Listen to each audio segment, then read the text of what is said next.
se quedan conmigo después de que terminemos.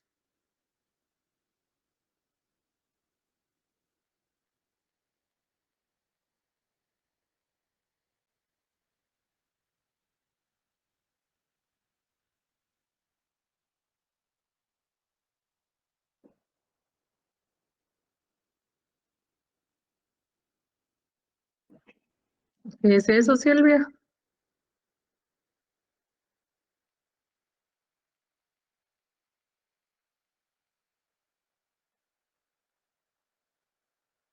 Silvia Villatoro, ¿qué es lo de tu mensaje?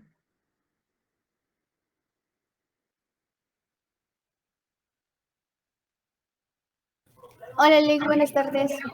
Yo también Hola. utilizo esta aplicación. Es como para transcribir la clase y luego tomar como notas.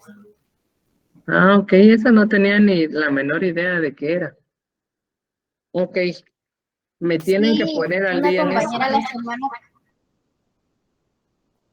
Ajá. mandó la semana pasada, entonces la empecé a usar y muy, muy buena. Es como transcribe la clase. Ah, ok, muchas gracias. Ok, vamos a iniciar entonces, como les había comentado, y luego me quedo con los jóvenes que tengan algún problema. ¿Les han indicado algo de las evaluaciones? ¿Cuándo son? Sí, licenciada, por ya publicaron unos horarios. ¿En serio? ¿Cuándo empiezan? ¿Cuándo terminamos? El 15 empieza. La otra semana. Sí, licenciada. Otra semana, el lunes. Ay, señor. Ok.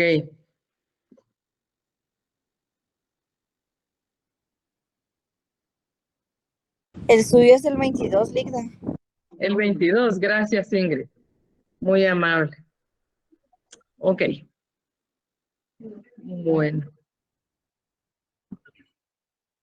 Vamos a iniciar con esta frase que nos queda ad hoc para estas últimas clases.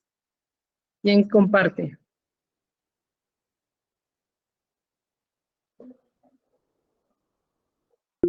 Si gusta lo leo yo, Ligda. Gracias, muy amable. Una papeleta de voto es más fuerte que una bala de fusil. Qué dura, ¿verdad? ¿Qué significa eso? Fuerte. Ok. Que es una Ahora veo decisión que muy sí importante, tenemos. licenciada. Ok, dime, Julio. Que es una decisión muy, muy importante y que tiene más peso en este caso, como indican, más que una bala, porque depende del voto en este caso, lo que pueda pasar en 4 años si hablamos de una elección presidencial. Muy bien, muchas gracias. A ver, Rosemary, Cocón. Buenas tardes, licenciada. Bueno, lo que entiendo por la frase que usted colocó es de que prácticamente en nuestras manos está la elección de cómo vamos a vivir o lo que va a pasar con nosotros, porque nosotros somos como pueblo el que les damos el poder a las autoridades para que ellos decidan. Entonces, si nosotros elegimos mal, lamentablemente nosotros también vamos a pagar las consecuencias. Muy bien, gracias. Darío, por favor. Muy buenas tardes, licenciada y compañeros, qué gusto saludarlos. Gracias. Pues para mí esa frase es bien profunda porque creo que se está refiriendo a un proceso democrático, ¿verdad? Y el proceso democrático, recordemos que viene y es del poder del pueblo. O sea, la violencia no entraría en ninguna situación de gobierno ni del Estado en ningún lugar si todo fuera por medio de la democracia tal y como debe ser, pura, o sea, no con mañosería, por decirlo en lo coloquial, ¿verdad? Entonces, pero el poder de la democracia a través del voto es algo que no tiene poder igual, por decirlo así, a través de los sistemas de gobierno actuales y modernos, ¿verdad? Muy bien, muchas gracias. ¿Alguien más que quiera intervenir? Buenas tardes, licenciada. Dime, La Elizabeth. verdad es que ver esa frase me estremeció un poco, realmente, porque si bien es cierto, tenemos el poder de decisión, lamentablemente, digamos, en este proceso electoral, y me voy a referir a nuestro país, no hay nada bueno que elegir, pareciera de que solo reciclamos, como que no hubieran otros profesionales, como que no hubieran otras figuras que puedan dirigir los destinos del país. No tenemos líderes realmente, licenciada, entonces me quedo así un poco como que, como lo que dijo la compañera, o sea, nuestro voto tiene poder, lo que decía el compañero, estamos en un sistema democrático, pero ¿de qué democracia hablamos? Si, digamos, yo quise crear un partido político para estas elecciones y déjeme decirle que no pude, Linda. La gente, uno va a las comunidades y la gente, ¿y qué me va a regalar, licenciada? ¿Y cuánto nos va a dar, licenciada? ¿Por qué? Porque, digamos, todos estos políticos que estamos viendo, compran el voto, Lita, y la gente en su humildad, sencillez, porque no quiero utilizar otras palabras, la gente acepta dinero, acepta bolsas y acepta espejitos, como nos hacían en la época colonial, y donde ese poder de decisión, y dice uno, ¿cómo generamos un cambio realmente? Y yo creo que va muy de la mano con lo que decía, ¿verdad? Que tal vez no sé cómo vamos a terminar nosotros como guatemaltecos, porque tenemos una candidata que siempre ella está, pan para hoy, pan y hambre para mañana, digo yo, pero porque la gente viene, vota, tenemos unas bancadas que representan, pero gigantes, que dicen unos 51, 52 diputados, pero que nos obliga, el menos peor decimos, y mire cómo estamos, Lita, solamente licenciada. Muchísimas gracias, Elizabeth. Tienes toditita la razón, ¿verdad? Sobre esta expresión que tú acabas de exponer. Es increíble, pero todos tenemos esa mala práctica, porque siempre que vamos a decir algo, vamos a decir, ¿y yo qué voy a recibir, ¿verdad? A cambio de? Pero eso no es únicamente por un partido político, sino que es en todas las partes, incluyendo en la universidad, ¿verdad? Uno solicita el permiso, ¿yo qué gano? Entonces, lamentablemente es parte de nuestra cultura. Dixon, por favor. Buenas tardes. Oyendo la opinión de todos los compañeros, me viene una idea realmente. Creo que nosotros estamos enfocados en el ahorita, en lo de hoy, y realmente todos los procesos de todos los estados en la historia han tenido que llegar al tope, a sucumbir hacia al fondo para tener que tener un cambio. Y lastimosamente nosotros estamos viviendo el declive de nuestra sociedad cada vez más, se ha prolongado bastante, pero yo confío y tengo aquel pensamiento que tiene que llegar un momento en el cual topen el suelo y no haya más camino que subir. Pasó para la revolución, los pueblos se unieron, estaban pasando por momentos bastante feos, ¿verdad? Se unieron y ¿qué les quedó? Revolucionarse. Ya no había más que quitarles a ellos, que ya le habían quitado todo. Hicieron el cambio, pero lastimosamente se adormecieron otra vez, entraron los poderes, quitaron eso que habían logrado y el día de hoy estamos pagando todavía esa falta de consecuencia de lucha que fue en la revolución. Ahorita lo que decía la compañera, todos los partidos políticos ni licuados hacen uno. Eso es la opinión. Aunque hay alguno que otro por ahí que sí tiene rescate, tiene un poco todavía de visión, o al menos se podría decir que sí, ¿verdad? Tal vez no esté tan manchado y toda la cosa. Bueno, en fin, la decisión ahorita que tengamos nosotros para un cambio de gobierno, un cambio de gente en el poder, va a repercutir no solo en 4 años, sino en un futuro. Nosotros de repente ya no veamos cómo va a ser el desenlace de nuestras decisiones, ¿verdad? Pero nuestros hijos, la gente que viene después, puede que le dejemos algo mejor, un buen cambio, puede hacer que nosotros seamos partícipes más del declive de este país. Gracias, Dixon, muy amable. Muchas gracias por sus comentarios. Vamos a continuar. Cuando yo leí esta frase para colocarla aquí, dije, ouch, esto sí duele, porque en realidad la decisión en un pueblo democrático está en nuestras manos, ¿verdad? Y la decisión es tan cruel que nosotros somos los artífices de nuestro propio destino.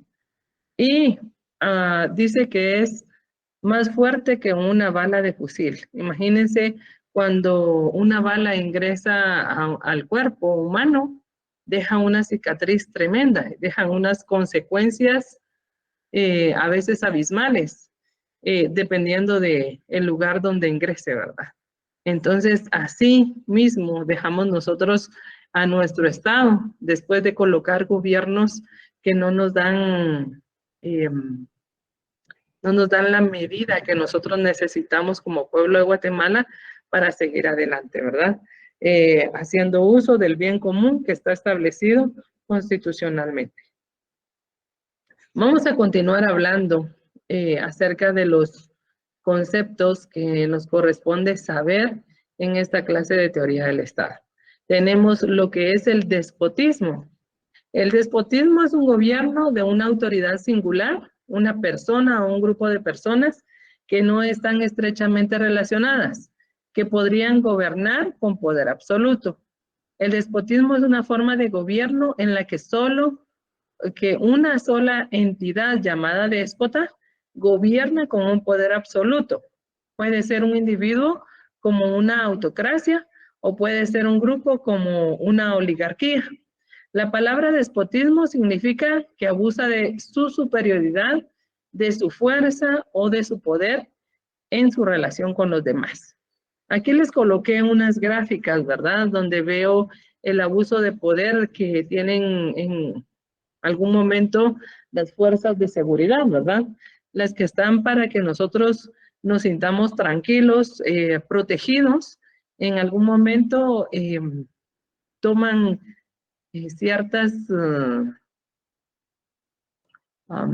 se aprovechan de ciertas oportunidades y logran apoderarse de nuestros miedos, de tal vez un error que cometemos, y lejos de que nosotros podamos cumplir con la justicia, ellos nos ayudan a que nosotros podamos reparar ese daño supuestamente, ¿verdad? Y esto únicamente lo que hace es crear en que esa persona tiene el poder, porque luego empiezan los chantajes de una u otra forma para podernos tener siempre pisoteados. El despotismo no solamente se da en el gobierno, sino que se da también en todos los centros institucionales de nuestra vida, ¿verdad?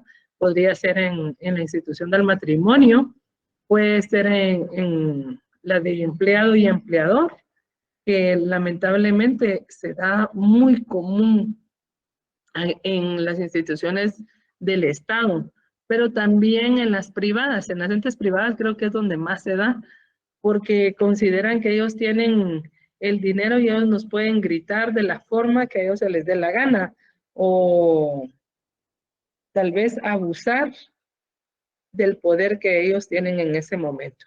¿Algún ejemplo que quieran compartir de despotismo?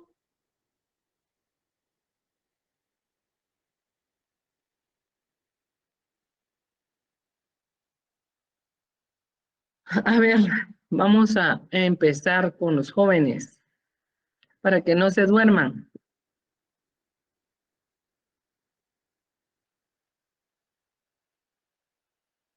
José Ovidio, te quedaste con la mano levantada. Sí, Lick, es que yo le quería dar un aporte de Por un favor. tema así de despotismo. Hace un tiempo yo trabajé para una institución del Estado donde, mire, yo no tengo ningún problema con las personas. Había una persona que había subido de puesto, le tuvieron mucha confianza. Pero a nosotros nos trataban de hijos de tanta, yo no les pago porque a mí no se me da la gana pagarles. Bien pasa en el Estado. Nosotros éramos 029 y nos trataban así. Si te quejabas, te despedían. Los muy pocos que tuvieron el valor de quejarse no duraron pero ni 5 minutos y ya los habían despedido. Exactamente. Lamentablemente, ¿verdad? Esta situación se da constante en las instituciones donde las personas que tienen un poquitito de poder, imagínense, aquellas personas que a legua se les nota el mal carácter, se les nota que son bien aprovechados, o sea, tienen muchas características malas que se les nota por encima y les dan un poquito de poder. Esas personas hacen averías con todos nosotros. Veamos, Astrid Gómez, ¿estás por aquí?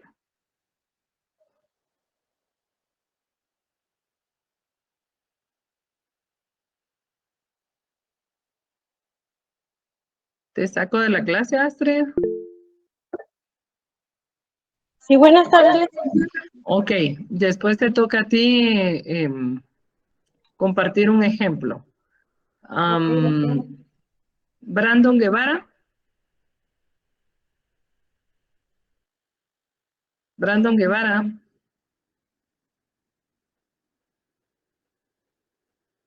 ¿Te encuentras por aquí, Brandon? ¿No?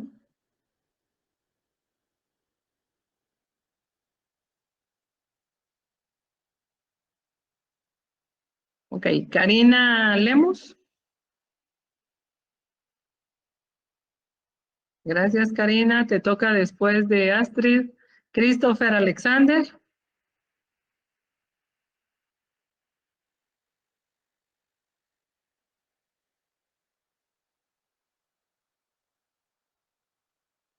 Christopher Alexander tampoco está. Sí, licenciada. Ah, ok. Te toca después, eres la tercera intervención. Gracias. Génesis Arana. Sí, licenciada. Ok, muy bien. Es que si no, no participan, ustedes se me van a dormir ahí. Ok, ahora vamos a hablar acerca de la cleptocracia. La cleptocracia es un término de reciente acuñación y se suele usar despectivamente para decir que un gobierno es corrupto y ladrón.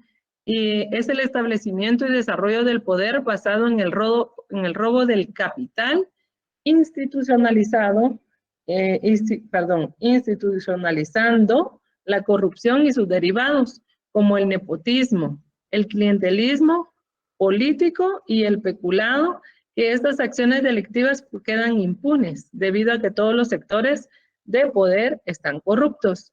Una cleptocracia, los mecanismos del gobierno de un Estado se dedican casi enteramente a grabar los recursos y la población del país por medio de impuestos no retribuibles a ellos y el desvío de fondos. A ver, Astrid, ¿qué me puedes decir tú? Un ejemplo acerca de esto. Buenas tardes, licenciada. Un claro ejemplo lo podemos ver, por ejemplo, ahorita en el gobierno, que prácticamente o sea, hay muchos personajes corruptos, prácticamente que entregan por decirle su cargo y después, como son corruptos y huyen del país y no quieren entregar cuentas legales hacia los ciudadanos y solo eso, licenciada. Ok, ¿quién seguía después de él? Muy bien, Evelyn. Exactamente ese gobierno. ¿Quién seguía después de Astrid?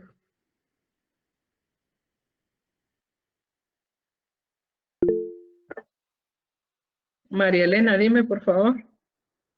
Licenciada, buenas tardes compañeros. Yo tomaría como el tema de los maestros, que ya estaban aprobando la iniciativa de ley sin haber tomado en cuenta lo que era la opinión de ellos, ¿verdad? Que querían quitarles lo que era una parte de su sueldo para poderle dar a los jubilados. Entonces, en ese caso diría yo que para eso está Finanzas Públicas, ¿verdad? Para que pudiera, pues para que es obligado a ver de dónde saca fondos para darle a los jubilados y no quitarle a los maestros que tanto esfuerzo y empeño hacen por darle una mejor educación a cada guatemalteco, ¿verdad? Porque el maestro y lo que son los doctores tienen un sueldo mal remunerado, porque no se ponen a pensar que tanto los médicos están peligrando con su vida al poderse contagiar de una enfermedad, como los maestros, el simple hecho de que es una profesión muy delicada, ya que están formando a un guatemalteco para que sea de bien, ¿verdad? No sé, ¿qué opina usted, licenciada? Ok, muchísimas gracias. Gracias, Marilena. Lucía Barrios, dime. Buenas tardes, licenciada. Creo que ejemplos de esto, de esta clase, hay muchos en Guatemala, ¿verdad? Si no, sin ir muy lejos, el libramiento de Chimaltenango, ¿verdad? Una obra de que le costó millones al país y ahí a cada rato hay que se cae la tierra, de ahí la calle queda tapada. Entonces, como que fue una obra que es mal construida, igual con lo que pasó aquí en Villanueva, ¿verdad? Cuando fue el hundimiento y el gran agujero que se hizo, que creo que costó 80 millones porque dijeron que iban a poner 2 puentes, de los cuales solo hicieron lo que tenían que hacer, va a echar la tierrita y echar carretera, y eso costó 80 millones. O sea, hay varios ejemplos en nuestro país de todo lo que es corrupción. Solamente, licenciada, gracias. A ti, Lucía, muy amable, muchísimas gracias. Lamentablemente, ¿verdad? Sí tenemos muchos ejemplos de esta parte de lo que es la cleptocracia, ¿verdad? El problema aquí está en que nosotros, como parte de la población, somos los que obviamente pagamos, como nos dijo María Elena, ¿verdad? Los platos rotos para poder sostener lo que queda o lo que ellos están proponiendo que se vuelva a salir. O sea, ellos van a salir con caballo blanco, indicándonos acerca de que vamos a tener un aumento para los jubilados, pero ellos ya no lo están sacando, sino que se lo están sacando al mismo pueblo de Guatemala a través de aumentándole en este caso, sería el Montepío, ¿verdad? Es cierto que todo el mundo sabemos que las clases activas son las que mantienen las clases pasivas, pero recordemos que a las clases activas no nos aumentan mucho. Nos aumentan más de impuestos que en realidad de lo que nos están aumentando para cada 3% que se hace de una gran, ¿qué sería esa? Como una gran fiesta y un gran aljabraque que hace todo el mundo de, ay, los maestros otra vez pidiendo. Imagínense que yo estoy en la última clase y lo que me aumentan son como 150 quetzales. Y la gente creerá que saben ni cuánto le aumentan a uno. Entonces es un poquito complicado el estar en esta parte. Dice Karina que su audio no sirve. El alcalde de Villanueva, que sigue sabiendo que es un corrupto, siempre se tiró la candidatura y hay muchas personas que no lo quieren. Qué lamentable que ocurran estas cosas en nuestro país. Dime, Melissa, por favor. Licenciada, buenas tardes. Dime.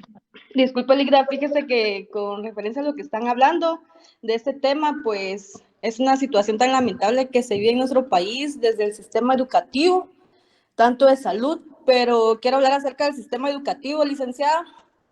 Yo considero, licenciada, que tanto como el Ministerio de Educación tienen la capacidad y ellos tienen la responsabilidad de velar por todo el ámbito educativo de nuestro país.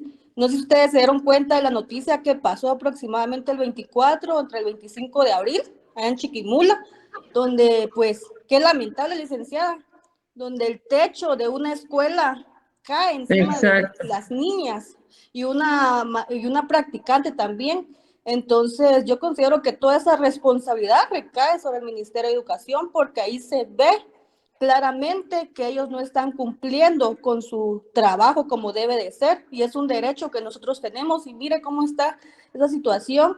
Y si nos vamos al interior del país y acá también, inclusive en la ciudad, alumnos que se sientan encima de bloc, licenciada, no hay escritorios. Es lamentable toda esa situación. La verdad que está denigrado el sistema educativo en nuestro país. Solamente, licenciada, gracias. Muchísimas gracias, ¿verdad? Yo creo que este concepto nos queda ad hoc a nosotros, sino no es una parte de democracia, ¿verdad? Sino que bien podemos verificar que es un gobierno mixto que tenemos, porque imagínense todos los ejemplos que ustedes están dando casan perfectamente en este concepto de la cleptocracia. Ahora vamos a hablar acerca de la aristocracia. Es un concepto social cuya aceptación más inmediata se refiere a aquellas personas que en un estado o nación ocupan y ejercitan el poder político y económico por derecho hereditario. A la clase de los aristócratas se les llama también los nobles o la nobleza. Una segunda acepción del término aristocracia considera que este no se refiere a quienes ya gobiernan de facto por haber heredado un título de nobleza, sino que se refiere a quienes deberían gobernar por ser los más capacitados para ello, sin importar el que sean o no los portadores de un título hereditario. En este caso, ¿verdad? La aristocracia, aquí en Guatemala no tenemos esta clase social, sin embargo, hay muchísimos que se creen que son parte de esta clase, ¿verdad? Desde la época de la colonia hay apellidos que se vienen prolongando y que vienen creyendo que siguen teniendo una raza pura. Sin embargo, en las mezclas que se han dado entre las mismas familias o los mismos descendientes, hemos dado cuenta de que no hay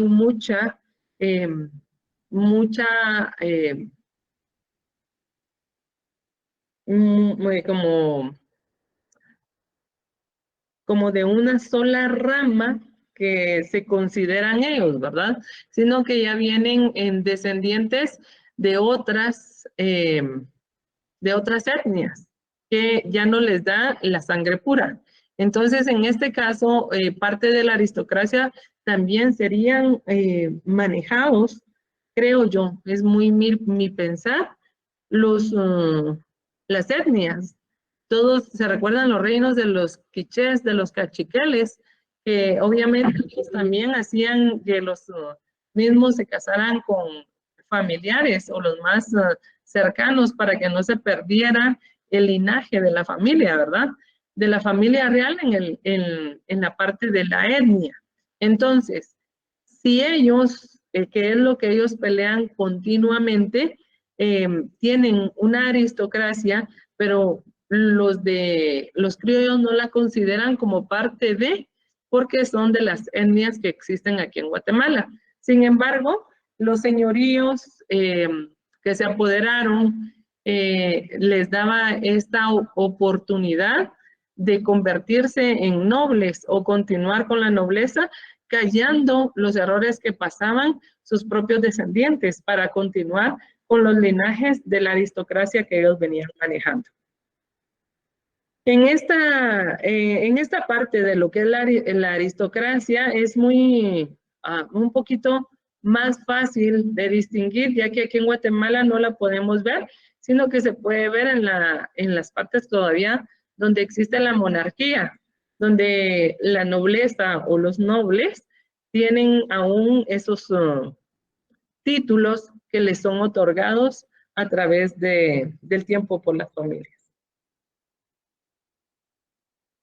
La plutocracia es un sistema de gobierno en el que el poder lo ostentan quienes poseen las fuentes de riqueza. Suele incluirse como un tipo de oligarquía en su visión clásica, promovida por las experiencias en algunas ciudades griegas y ciudades de los estados de Italia medieval. No se puede confundir la plutocracia con sistemas donde el ejercicio de la ciudadanía es vinculado a una riqueza mínima, correspondiendo en hecho a un supuesto interés para la colectividad. En esto nos vamos a dar cuenta que están hablando de que el sistema de gobierno lo ostenta quienes tienen las fuertes de la riqueza. Sin embargo, también nos está diciendo de que no se pueden hablar de aquellos de la riqueza mínima. Aquí en Guatemala se da muchísimo esta situación. personas que empiezan a hacer, yo no sé si ustedes los conocen, que los llaman los nuevos ricos, porque en primer lugar, las personas que han venido con una riqueza constante de hace años, van a tener una forma de educarse distinta a la que están poseyendo en este momento o a la que pueden sustentar para poder darse en este momento. No es lo mismo que lo que venga o perpetuo de familias o de las que ahorita por azares del destino han tenido la suerte o la oportunidad de convertirse en ricos. Entonces, aquí es donde están hablando de la plutocracia, ¿verdad? Hay personas que aún con su dinero quieren intentar llegar a los círculos, pero los círculos les son cerrados. Solo si tuviese necesidad ese círculo del dinero que posee, le abren la puerta para que ingrese. Pero de lo contrario, las puertas se mantienen cerradas y las nuevas personas que poseen la riqueza siguen siendo personas que se mantienen alrededor del círculo que ostenta la plutocracia. No sé si entendimos esta parte o alguien quiere ejemplificar. Sí, Lita, perdone. Fíjese que justamente, digamos, esto que usted está tocando acá, este tema, cuando habla de los nuevos, entran grupos nuevos con poder económico, ¿verdad, licenciada? Que son personas que están ostentando un cargo público o bien son... ellos son, ay, se me fue la palabra, como contratistas del Estado, se me fue el nombre porque ya tiene otro nombre, pero digamos ellos partiendo de los contratos que se les dan, van acumulando una cantidad de riqueza, ¿verdad, licenciada? Y entonces son los nuevos ricos en Guatemala, ¿verdad, Lida? Que son funcionarios de gente que o está muy cercana a un cargo muy cercano al presidente, por decirlo así, ministros, pienso yo, que es donde más pasa. Y algunas otras instituciones donde son secretarios y todo eso ostentan ese poder, ¿vale? Exactamente. Pero, aún teniendo el dinero, ¿verdad? No los dejan entrar a los círculos del poder, porque hay muchas fuentes de riqueza que mantienen cierto poder, ¿verdad? Que como sería el CACIF. Entonces, este grupo de personas es muy cerrado. Entonces, tengo dinero, sí, pero no entra, ¿verdad? Así de fácil. Necesitaría traer un poquito de tiempo ya con lo vivido, con lo poseído, para que pueda ser parte de este grupo glamoroso, ¿verdad? Sin embargo, cuando se ve la necesidad de que puedan hacer algún aporte, entonces les abren las puertas. Sin embargo, no les dan a sus anchas todo lo que ellos necesitan, sino que les van dando poco a poquito lo que se va necesitando. Esta es la parte de la plutocracia, donde es un sistema de gobierno en el que ostentan solamente los que tienen la riqueza. Ahora hablaremos de la democracia. Es una forma de organización de grupos de personas cuya característica predominante es la titularidad del poder que reside en la totalidad de sus miembros, haciendo que la toma de decisiones responda a la voluntad colectiva de los miembros del grupo. Es una forma de organización del Estado en la cual las decisiones colectivas son adoptadas por el pueblo mediante mecanismos de participación directa o indirecta que le confiere la legitimidad a los representantes. Es una forma de convivencia social en la que los miembros son libres e iguales y las relaciones sociales se establecen de acuerdo a los mecanismos contractuales. ¿Cuáles son estos mecanismos?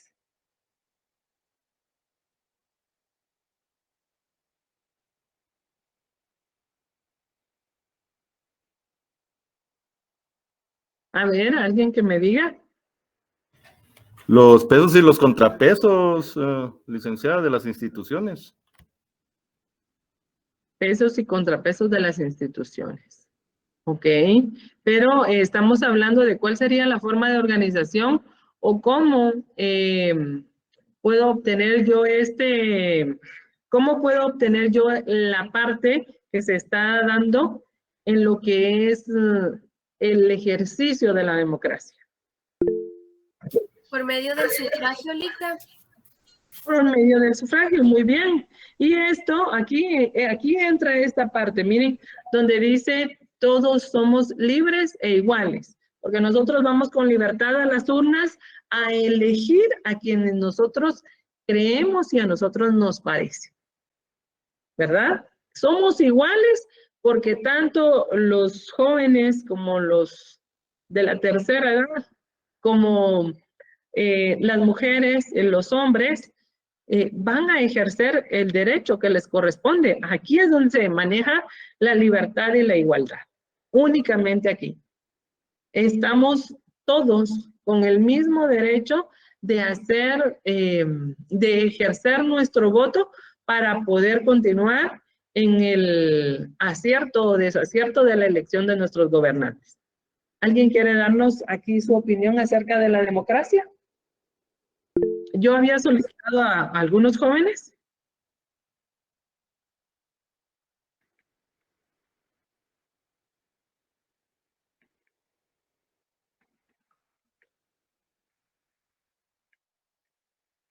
Por favor.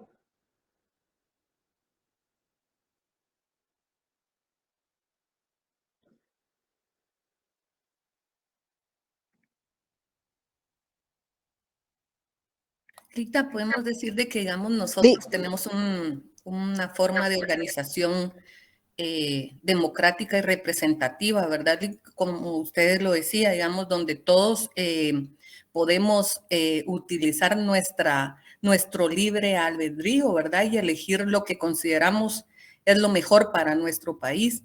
Esa legitimidad que el voto, o sea, ese poder que tenemos como ciudadanos por medio del voto de acudir a las urnas y elegir lo que consideramos es lo más conveniente, ¿verdad, Rita? Exactamente, muchísimas gracias. Aquí está diciendo también de que la toma de decisiones responde a la voluntad colectiva de los miembros del grupo. ¿Esto qué quiere decir? Que si todos, o sea, en el caso de cuando vamos a elegir a nuestro gobierno, votamos cierta cantidad por una persona y cierta cantidad por otra persona, es nuestra decisión elegir a estos gobernantes. Y obviamente la persona que tenga más votos va a ser la persona que nos va a gobernar. Sin embargo, aunque no haya sido mi elección, yo estoy con la voluntad de poder obedecer la aceptación de este nuevo gobierno, ¿verdad? Lo que se dice es, pero vos fuiste el que votaste por este gobierno, no fui yo. De todos modos, yo ni voté. Entonces, esa parte, yo ni voté, ni siquiera es responsable con su voto. Entonces, ¿cómo es posible que sea responsable con estar dando su opinión? ¿Verdad? Si no es responsable en votar o en votar nulo, no tiene por qué andar hablando, porque no ha elegido, no es parte del grupo que sí se atrevió a elegir a sus gobernantes, que se equivocó, que acertó, o sea, esos son otros 5 centavos, ¿verdad? Porque en el camino podemos elegir a la persona que a nosotros nos parece lo mejor, pero ya cuando está en el poder, ya cambió. Entonces, fue nuestra elección, nos equivocamos. Como seres humanos, tenemos la oportunidad, ¿verdad?, de equivocarnos y poder asumir esta responsabilidad, pero con el derecho que nos da el estar yendo a las urnas a ejercer lo que a nosotros nos corresponde. Elizabeth. Gracias, Ligda. Fíjese que cuán importante es lo que usted está hablando acá, Ligda. Digamos, estuve en un proceso de capacitación con el Tribunal Supremo Electoral y justamente hablábamos que, digamos, si nuestra Constitución me da derechos, deberes y obligaciones, como ciudadanos tenemos la obligación a partir de los 18 años de, digamos, asistir a las urnas y hacer valer nuestro voto. O sea, nosotros otorgamos el poder a X organización, ¿verdad, licenciada? Entonces, y nosotros somos los que mandamos, ellos no nos mandan, pero nosotros no sabemos ejercer eso. Y como yo decía, a los que estaban dirigiendo esa actividad, que digamos el Tribunal Supremo Electoral debe de motivar o promover o publicar, como sea, dónde, por qué, digamos, los guatemaltecos, partiendo especialmente a los jóvenes, porque ellos... No, perdón, con el perdón de los compañeros, porque ya soy algo grande, maligna, pero no tienen interés, ¿verdad, licenciada, en ir a hacer cola? Dicen, ay, no tanta gente, y no van, ¿verdad, Ligda? Pero tenemos un deber y una obligación como guatemaltecos.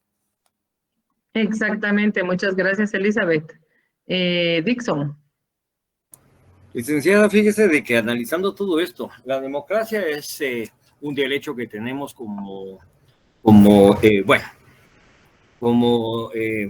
miembros de un Estado democrático, valga la redundancia, ¿verdad? Pero como mucha gente, yo creo que más de la mitad de la mayoría, más de la mitad de la población, desconoce ese derecho real.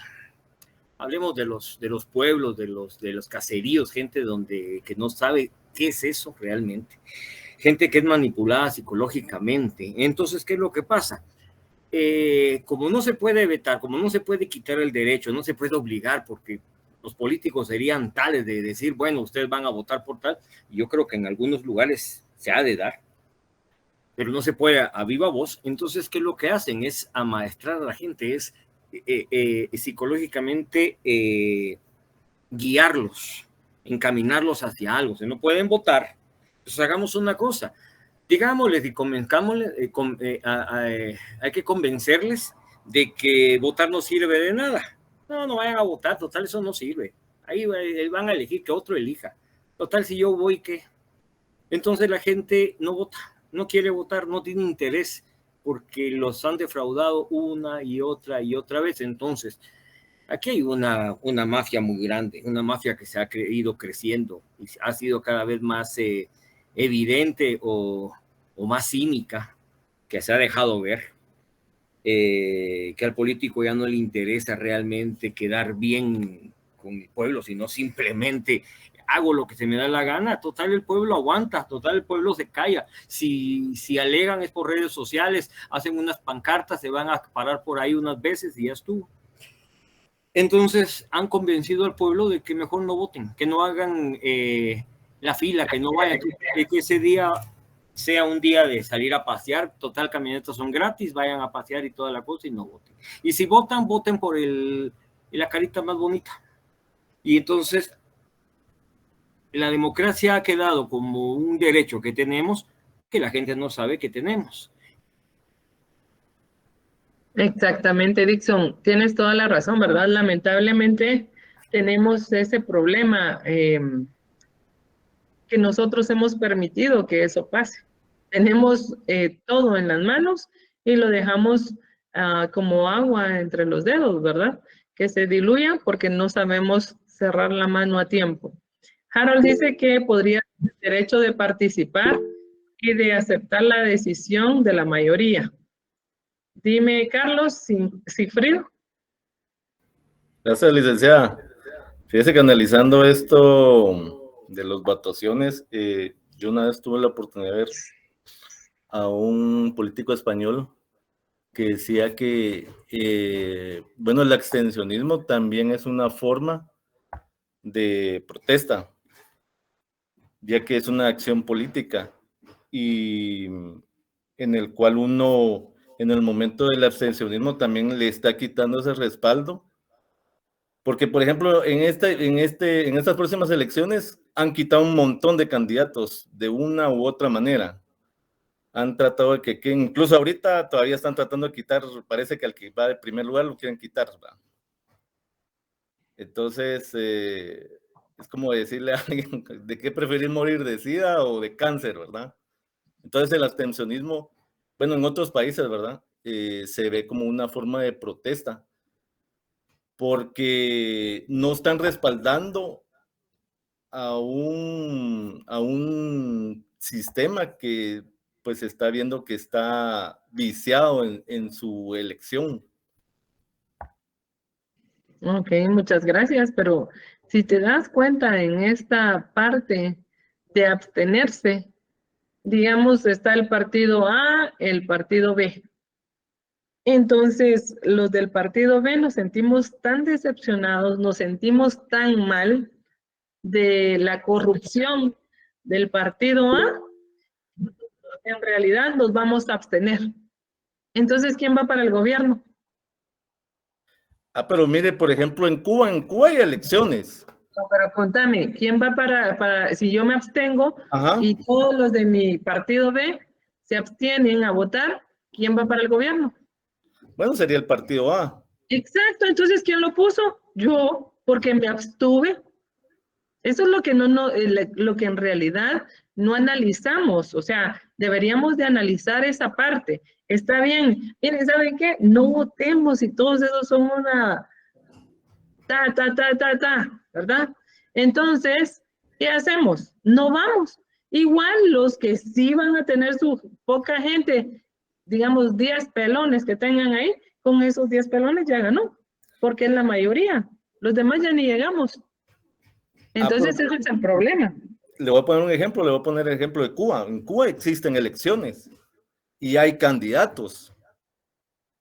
Y ahí vota, si no estoy mal, es casi el 99% de la población vota, porque vota. ¿Y tú crees que todos los cubanos quieren seguir metidos en el socialismo existente de ellos? Porque ese no es un socialismo, pues, pero para ellos es un socialismo. Bueno, pero ¿Crees?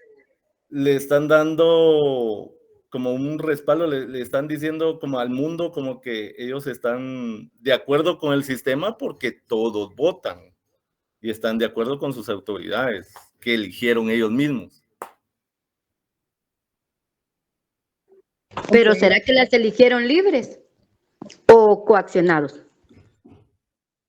Pero, y pongámoslo ahora en el ejemplo de Guatemala, ¿será que realmente nosotros estamos eligiendo libremente o simplemente nos hacen creer una falsa libertad en el cual nos ponen tres candidatos y nos dicen, bueno, pueden votar por cualquiera de ustedes tres prefieren? No, es que ahí no te están dando una falsa.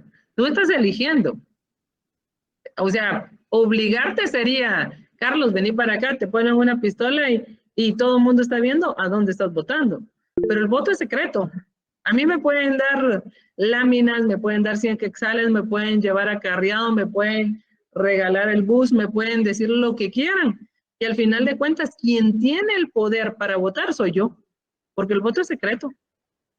Sí, comprendo, licenciada, pero ¿cuántos candidatos no han estado eliminando para quedar los que se ajustan a su forma de pensar las elecciones que van a haber ahora?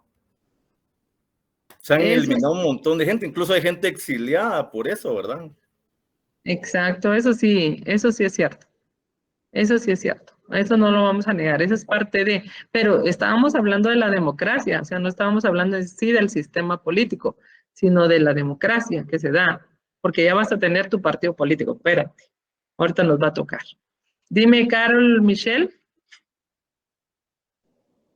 Buenas tardes, licenciada, buenas tardes, compañeros. Para mí, respecto al tema, ¿verdad? Sí existe la democracia desde cierto punto en Guatemala, pero no en su totalidad, porque no elegimos democráticamente o como debería de ser a nuestros gobiernos, porque lamentablemente la corrupción ha llegado hasta donde ya no va, o sea, ya no más.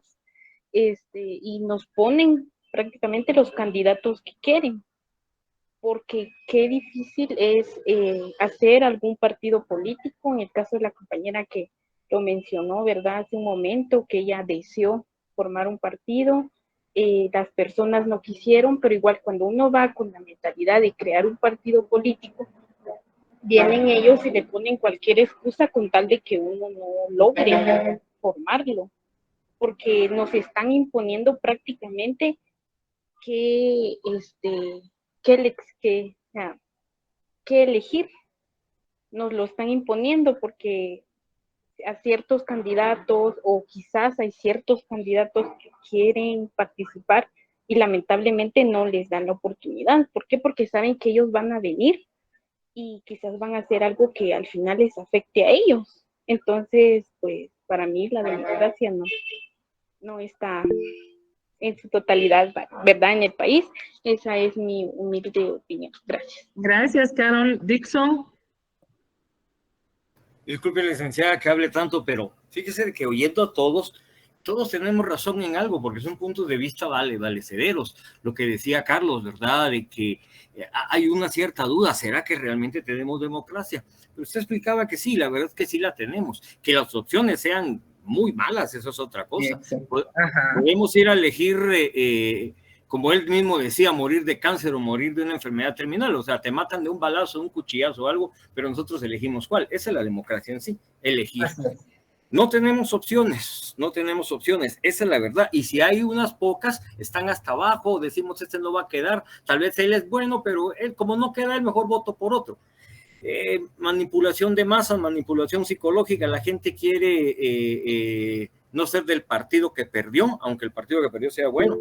Hablamos con un grupo de aquí de la clase, un grupito que tenemos nosotros del primer semestre, y quedábamos de acuerdo con algo. Realmente no es votar por el presidente, no es tan importante. Bueno, sí es importante, pero más aún es votar por los diputados, que son a ellos aquí los que manejan y hacen las leyes.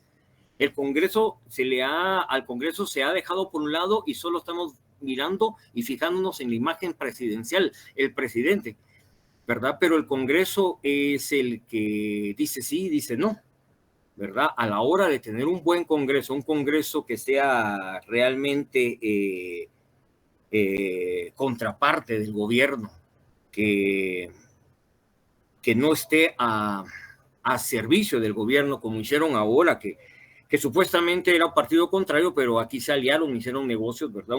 Un Congreso mayoritario con diputados que quieran hacer leyes a favor del pueblo, yo creo que podría haber un cambio, podría haber un regreso, porque se han hecho leyes, se han modificado leyes a favor de la corrupción, a favor de los corruptos. La ley de transfugas ya no está activa, leyes en las cuales lo del, ¿cómo se llama? Fiscalizar el dinero para los partidos, ya no lo quieren tampoco. Entonces todo eso ha venido a acorazar lo que es la mafia, y es por eso que nosotros ahora sentimos que no tenemos por quién elegir. Hay unos 2 o 3 candidatos que a mi parecer, porque me he puesto a oír realmente sus planes de gobierno y lo que ellos dicen, de dónde vienen y con quiénes se juntan, a mi parecer podrían ser candidatos idóneos para el puesto, ¿verdad? Pero que cada quien pues analice lo que ve y que vote como crea, ¿verdad? Eso es mi punto de ver las cosas a toda esta discusión que tenemos, a toda la plática que tenemos ahorita, ¿verdad? Ok, muchísimas gracias. Harold nos dice que podría ser el derecho de participar y de aceptar la decisión. Vamos a ver, de aceptar la decisión de la mayoría, claro, esa es la democracia, ¿verdad? Jamie nos dice que podría ser la consulta popular como la que se realizó por lo de Belice. Lucrecia nos dice que su opinión es que vivimos una falsa democracia, pues las elecciones pasadas se le pedía la disolución del Parlacén y se demostró el descontento con el voto nulo, y el Tribunal Supremo Electoral no hizo nada, pero es que no era la forma, es lo que vamos, o sea, no es la forma. Yo lo que estaba diciendo Carlos, ¿verdad? Mejor abstengámonos y le damos la oportunidad a los otros para que lo hagan. Entonces, deberíamos de buscar la forma correcta de poder hacer una disolución de eso. Yo obviamente estoy de acuerdo en lo que ustedes están diciendo, ¿verdad? Lucía, por favor.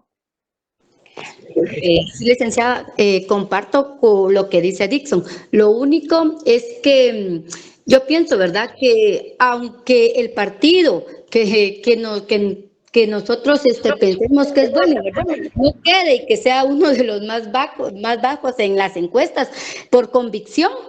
Creo que deberíamos de votar por ese partido, no en realidad porque nosotros digamos, ay, es que no va a quedar, es como que mi voto va a ser nulo. Pero es que si pensamos así, ese partido no va a ganar, pues. O sea, yo a veces entramos en debates con mi hermana y con mi hijo, uno de mis hijos, y les digo yo, y me dice mi hermana, es que ese partido, ¿para qué vas a votar por él? Es como que no votaras, porque no va a quedar, me decía. Es mejor votar por uno de los menos peores, solo imagínense, ¿va? Por uno de los menos peores que vayan arriba de las ¿cómo se llama? De las encuestas. Me dice, no, le digo yo, o sea, yo voy a votar por el que yo creo que es bueno, pues, o sea, uno tiene que tener su propia convicción, no dejarse manipular por las encuestas, ni porque ese partido son los 4 que van a la cabeza, yo voy a votar por uno de esos 4. Yo pienso que si a mí ese señor que escuché hablar me convence, yo por él voy a votar, aunque quede en último lugar. Gracias, licenciada, solamente. Ok, muchas gracias. Vamos a continuar porque ya se nos está alargando. Ok, vamos a hablar entonces ahora de lo que es el sistema Westminster. Es una forma de gobierno democrática modelada a partir de la forma de gobierno del Reino Unido. Toma su nombre del Palacio de Westminster, no sé si lo digo correcto, sede del gobierno británico y es usado por varias naciones integrantes de la Mancomunidad Británica, de las naciones y también de otros países que no forman parte de ella, como Irlanda. Se trata de una serie de procedimientos para hacer funcionar una legislatura. Aunque este sistema es parlamentario, una de las características más notorias del sistema es el bipartidismo fuerte que se le asigna al líder de la oposición, un papel fuerte como presidente del gabinete en la sombra, cuyos miembros se especializan en la oposición para uno de los ministerios del Ejecutivo. Esta es como una forma que tendríamos que tener nosotros cuando tenemos los 3 poderes por separados, ¿verdad? Que sean la contraposición. Por ejemplo, en el caso de la municipalidad, yo estaba escuchando ahí a un candidato que decía, el alcalde es uno, y el que se está tirando ahorita, un candidato que se está tirando para alcalde, tiene los concejales. Entonces, ¿cómo es posible que este candidato que tiene los concejales se esté quejando si él con sus concejales no ha hecho absolutamente nada? Entonces, volvemos a tomar nosotros, a preguntarnos, ¿verdad? ¿Qué está pasando ahí? Lo mismo que pasa en el Congreso. Si hay oposición, ¿por qué al final de cuentas terminan todos votando por lo que se está sancionando? Ay, no, eso no es correcto, no está bien. Pero cuando vamos a ver los votos, pasa por 127, 128 votos a favor. Unos que no se aparecen, que siempre están ausentes, y los que obviamente nunca van a votar por ellos, ¿verdad? Entonces, esta parte es la que no se hace funcionar todavía. Ah, yo voté por ellos. Sí, pero mírenlos desde el Congreso. Hablando de los partidos pequeños, que estaba hablando, ahí no recuerdo el nombre, ¿qué ha hecho el Congreso o los representantes del Congreso de ese partido? No han hecho nada, a veces se colocan al oficialismo, entonces no pasa nada. Siempre va a quedar lo mismo. Luego tenemos el presidencialismo. Es aquella forma de gobierno en la que, constituida una república, la Constitución establece una división de poderes entre el poder legislativo, ejecutivo y judicial y el jefe de Estado, además de ostentar la representación formal del país. Es también parte activa del poder ejecutivo como jefe de gobierno, siendo elegido de forma directa por los votantes y no por el Congreso. La República Democrática Presidencialista más conocida en la historia contemporánea es la de Estados Unidos. El presidente del órgano que ostenta el poder ejecutivo, mientras que el poder legislativo lo suele concentrar el Congreso sin perjuicio de las facultades en materia legislativa lo posee el presidente. En el concepto de separación de poderes fue consagrado en la Constitución de los Estados Unidos en América en el año de 1787, con la creación del cargo de presidente de Estados Unidos y a la vez del Congreso de Estados Unidos. Este sistema donde el presidente era el jefe de Estado, pero es responsable de sus actos ante el Congreso. Esta forma de gobierno a nosotros a veces nos queda un poquito como en el aire, ¿verdad? Porque asumimos que es similar a la nuestra, porque hay un presidente electo. Sin embargo, no es de esa forma como se representa, sino que siempre va a tener cierto poder el presidente, pero está atado a un Congreso, ¿verdad? Que va a ser el que va a tener o a ejercer el poder que le corresponde para poder mediar una decisión que se toma. No es como aquí en Guatemala, ¿verdad? Que aquí en Guatemala los poderes son distintos, dos son electos y los otros los elige el presidente con el Congreso, pero al final de cuentas terminan quedándose los ellos, ¿verdad? Las mismas cosas. En este caso sí hay oposición. Si no, veamos ahorita las elecciones que se están dando tan fuertes, ¿verdad? Por candidatos que ya están, porque el presidente actual se va a reelegir y el presidente que acaba de pasar también quiere elegirse. Y pesan muchos dimes y diretes en ambos casos, ¿verdad? Pero se da este sistema y este sistema no le deja que tenga el 100% del poder al jefe de Estado. En este caso sería el representante por medio del presidente, ¿verdad? Que juega un doble papel. El semipresidencialismo es aquella en la cual el presidente de la República, elegido por el sufragio, tiene ciertas competencias de gobierno. El primer ministro es elegido por el Parlamento a petición del presidente y este responde de su responsabilidad ante el Parlamento a petición del presidente y este responde su responsabilidad ante el Parlamento. O sea, el presidente va a responder ante el Parlamento, pero él está solicitando que exista un primer ministro para que sea electo. Por lo que un presidente y un primer ministro son partícipes activos en la administración del día a día del Estado. Ejemplo, los países de Egipto, Francia, Corea del Sur, Angola y Armenia. Entonces nos damos cuenta, ¿verdad?, que hay un parlamentarismo, hay un presidencialismo, pero a la hora de trabajar van a estar los dos juntos. Y aquí está lo que les estaba indicando, ¿verdad? Aquí está la polémica. Recuérdese, esta parte es muy importante que usted la entienda. Dice que un partido político es una asociación de individuos unidos por ideales comunes. Aquí es donde entra la filosofía. Aquí es donde yo no puedo pedir jalón a cualquiera porque dejo mi ideal de funcionar, ¿verdad? Ideales comunes y que persiguen como meta alcanzar el control del gobierno para llevar a la práctica esos ideales. Es el encargado de presentar candidatos para ocupar diferentes cargos políticos. Para eso movilizan el apoyo electoral. También organizan la labor legislativa, articulan y agregan nuevos intereses y preferencias de los ciudadanos.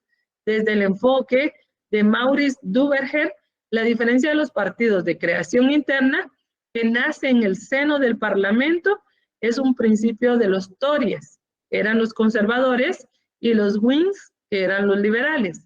Esto se dio en Inglaterra.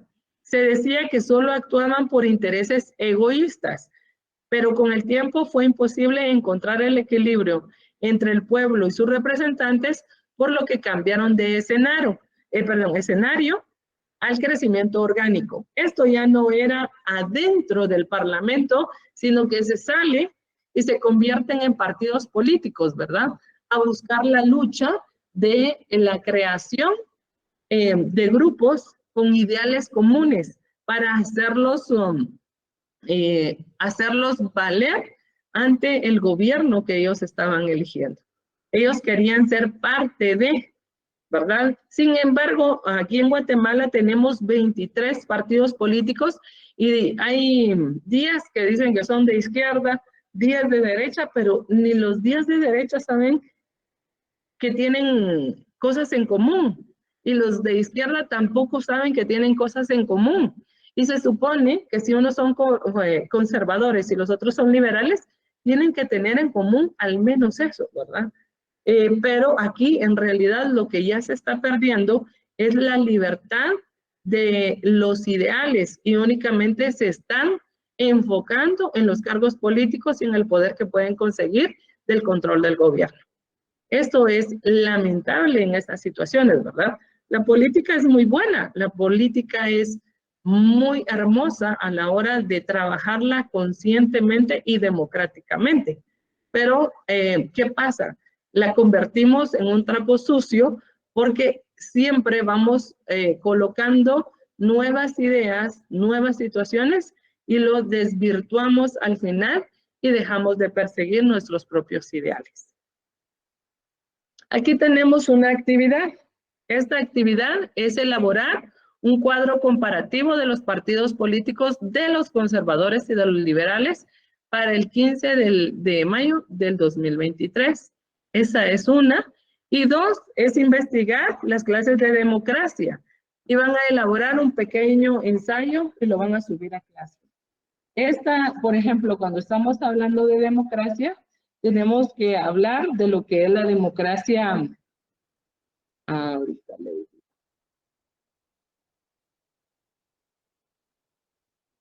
Directa, la democracia deliberativa, la democracia semidirecta, la democracia representativa. Esas son las clases. Entonces van a buscar los conceptos, van a hacer un pequeño ensayo de una página nada más y lo van a subir. Y luego el cuadro comparativo, van a buscar un solo partido político. Busquen ustedes un partido político de los dos, uno de derecha y uno de izquierda, que serían de los conservadores y los liberales, y van a hacer su cuadro comparativo. ¿Qué es lo que ustedes ven? Esto es parte de lo que a ustedes como estudiantes de la Facultad de Derecho les corresponde, ¿verdad? La elección de un buen voto, porque es un gobierno que nos va a marcar, como lo dice Abraham Lincoln. Recuérdense que eso puede ser una arma que nos va a dejar cicatrices para el resto de nuestra vida. Hasta aquí llegamos el día de hoy. El miércoles tenemos nuestra última clase, según veo. Y nos vemos la próxima clase. Que Diosito les bendiga. Muy buenas noches. Gracias, licenciada. Buenas noches, licenciada. Gracias. Feliz noche, licenciada. Feliz noche. Gracias, muy amables. Dime, Elizabeth. Feliz noche, Lic. Gracias. Buenas noches, licenciada. Buenas noches. Feliz noche, licenciada. Bendiciones. Feliz noche, licenciada. Un gusto. Gracias, muy amables. Gracias igualmente. Buenas noches, licenciada. Dime. Fíjese que yo estaba viendo en el cuadro de notas y mi nota no aparece. No aparece. Ok. No. Vamos a revisar el cuadro de notas. Muchas gracias. ¿Sí hiciste los trabajos? Solo el de el espíritu y la ley no lo pude entregar, licenciada, porque esa semana mi hermana tuvo un accidente en su carro y tuve que estar con ella, entonces ya no me dio tiempo. Ok. ¿Cuál es tu número de carnet? 2022-06391.